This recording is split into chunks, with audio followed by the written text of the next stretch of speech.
So what do you mean living in a twilight zone? What was that like psychologically? I have a specific reason for this, which I'll tell you about. But what do you mean? What do you mean it was like a twilight zone?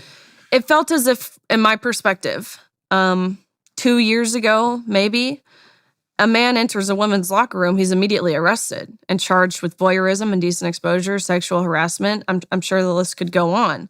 But now, not only was it happening, it was being celebrated. It was being encouraged. It just felt as if so quickly, again, maybe I was naive to how rapidly this was happening, or if this had been happening for a while. And now kind of doing more research and studying up on this, I realized it happened quick in a sense, but it's been happening for a while. This was their ultimate goal for a while now. So there's a marker for traumatic stress, by the way. One of the markers for traumatic stress is a phenomenon called derealization.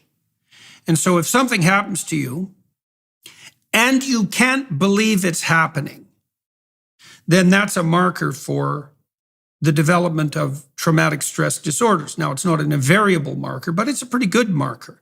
And so you're talking about a situation where you'd played a straight game and were in a straight game for 18 years. And then one of the most fundamental rules of the game was flipped.